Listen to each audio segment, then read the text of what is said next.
doesn't matter. How about your specialty garden space and that taste of the tropics and houseplants? What is potting mix and how to improve your soil, shearing, pruning, and how to get rid of those bugs and diseases. Using information to make good decisions. And my thoughts are just how to help you orchestrate and solidify your options, with the final judgment going to be made by you. And this is your show, by the way, and I appreciate you inviting me into your car, your home, or wherever you happen to be listening. Another important player is Greg Harvey. He's here producing. I'm Mike Miller. I've been doing the Garden Hotline since 1994, and I've written 5 gardening books. 2 are currently available at various locations and on the internet. And during the week, and sometimes on the weekend, I do landscape consulting, which I call a walk and talk. Today, it's going to be into Webster. That's right after the show, and then out to O'Fallon, Missouri.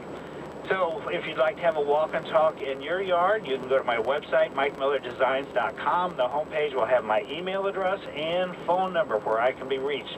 Today's Good Gardening Stroll is brought to you by St. Louis Composting. 636-861-3344. Stepped out of the car, stepped into the car. It was cloudy, breezy, kind of nice. It was setting the tempo for Memorial Day weekend. And what better place to take a stroll, or the stroll, rather than Soldiers Memorial right downtown. I mean, we sit basically on the north side of the building, not actually in the building, but in a building that's diagonal to it. And the U.S. flags and the Missouri state flags, they were waving in the breeze. The plantings ranging from boxwood to viburnums to clethra. Whoa, clethra. Variegated liriope and some ornamental grasses. The signage and logo says Missouri, or Soldiers Memorial, Missouri Historical Society. And a plaque tells the building was actually dedicated in May 30th, 1938. It was to our dead soldiers. Along the building foundation, you're going to find catmint, you're going to find boxwood, and all kinds of other things as well. Some nice, neatly mulched planting areas. And the statues, the huge ones, there's 4 of them around the building. And until you get around to the front, you can actually find out who actually did these huge statues. But the 2 on the back side, they are basically, one says loyalty, and the other one says sacrifice. And this building is spectacular. It's Art Deco style, so it's really, really kind of nice. There is signage that says, keep off the statues. You'd have to be quite the climber to get up onto these things because they're so huge. But anyway, a new ramp gives access off Pine Street for anybody that wants to just use the ramp rather than the steps. The ITEA Sweet Spire in full white bloom around the corner, and that's on the west side of the buildings where all the industrial mechanics of the buildings are. There's grasses there, boxwood, and some catmint as well. Also some astilbe, which kind of surprised me. I don't remember the astilbe being over there.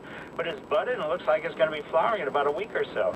Around front, which is on the south side of the building, there's this great plaza with seating all over the place, large lawn area, which and an anchor from a ship.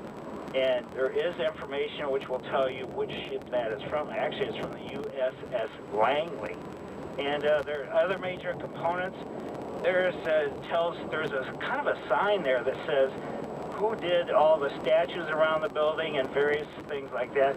The gentleman that did all the 4 major statues, his name is Walker Hancock.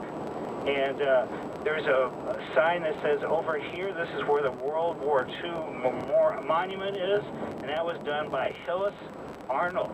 There's a reflecting pool. There's a 5-branch fountain. There's memorial walls. The planting pizzazz. Large mature trees mingle with some very young ones. White peonies are in bloom, just about finished though. There's so much, much, much, much, much more. So why not on this Labor Day weekend head down to the Soldiers Memorial.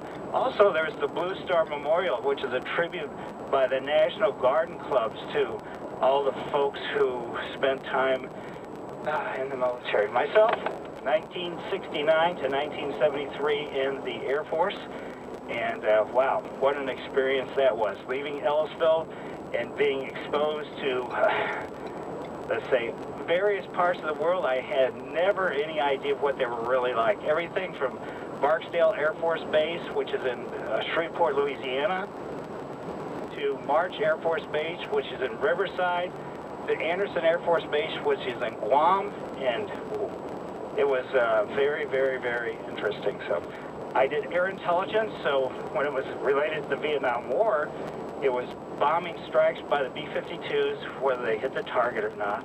And when I was stateside, what we were doing, even back then, we had satellite imagery we were using to monitor industrial sites for countries we did not quite trust. And so we were making sure that these industrial sites weren't being converted into weaponry, making sites or whatever. So anyway, that was quite the experience, needless to say. So Mike Miller, KMOX Garden Hotline, back after these messages. Remember America's brave sons and daughters. We should remember that freedom isn't free. We remember their courage. God bless you. Thank you. We remember their selflessness. Just got our memories filled with them. They will never be forgotten. This Memorial Day, we'll never forget. One of the most important holidays we have. St. Louis's News Radio, KMOX. Don't get stuck in neutral. Shift your retirement plan into overdrive with your Retirement Highway, featuring Ken Heisey and Steve Mahler of Heisey Advisory Group as they help guide you on your retirement journey. Tune